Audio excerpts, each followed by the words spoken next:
తమధ్వానమైక్ష్వాగః సూతం మధురయా గిర తమద్ధమభిప్రేచ్ఛ యయు వాక్యముదీరయన్. ఇత్యార్షే శ్రీమద్ రామాయణే ఆదికావ్య అయోధ్యాకాండే 49 సర్గ. రాముడు ఈ విధంగా ఆయా విషయాల గురించి మధురమైన వాక్కులతో సూతుడికి చెబుతూ ఆ మార్గంలో ప్రయాణం చేశాడు. 49 అయిపోయింది, 50. విశాలాన్ కోసలాన్ రమ్యాన్ యాత్వా లక్ష్మణ పూర్వజ అయోధ్యాభిముఖో ధీమాన్ ప్రాజ్ఞనిర్వాక్యమబ్రవీత్. బుద్ధిమంతుడైన రాముడు ఆనందం విశాలమైన కోసల దేశాన్ని దాటి అయోధ్య వైపు తిరిగి నమస్కరిస్తూ ఇలా అన్నాడు. అంటే బౌండరీకి వచ్చేసాడు.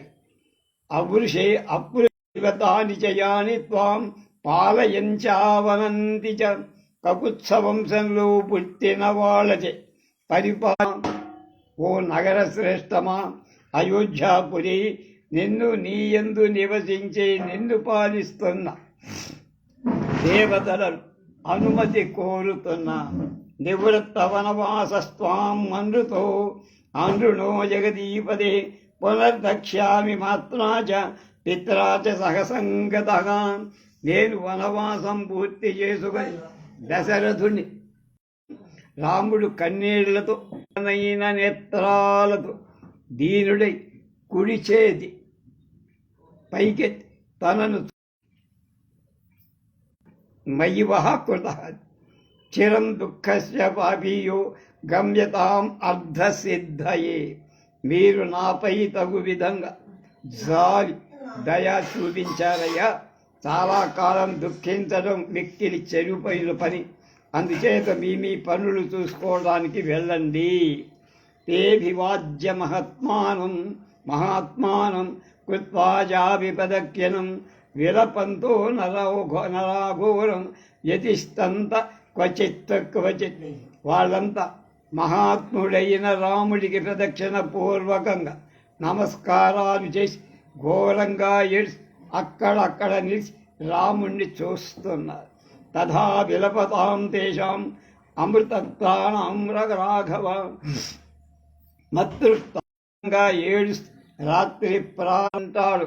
రాత్రి సమయంలో సూర్యుడు ఎలా ఉంటాడు, రాముడు కళ్ళకు కనపడకుండా వెళ్ళిపోయాడు. తతో ధ్యానధనోపేతాన్ పుస్తజనాకీర్ణాన్ గోకులాకేంద్రాణం బ్రహ్మఘోషాభివాదినాం రథేన పురుష వ్యాఘ్ర కోసలా సత్యవర్తత. తర్వాత పురుష శ్రేష్ఠుడైన రాముడు రథం చేత కోసల దేశాన్ని దాట. దేశం ధనధాన్యాలతో మంగళప్రదమై ఎక్కడి నుండి భయం లేక సుందరంగా కనపడి అక్కడ జనులంతా దాన స్వభావం. అక్కడక్కడ చైత్యాలు యూపస్తంభాలు కనపడుతుంది. అడుగడుక గోసమూహాలు వ్యాపించు. ఎక్కడ చూసినా ఆ దేశం రాజులంతా చూడాల్సిన ప్రదేశం ఇది. మధ్యేన ఉదితం స్ఫీతం రమ్యోద్యానమకోస సమాకులం రాజ్యం భోగ్యం నరేంద్రాణం యయో ధృతిమతాం వరః.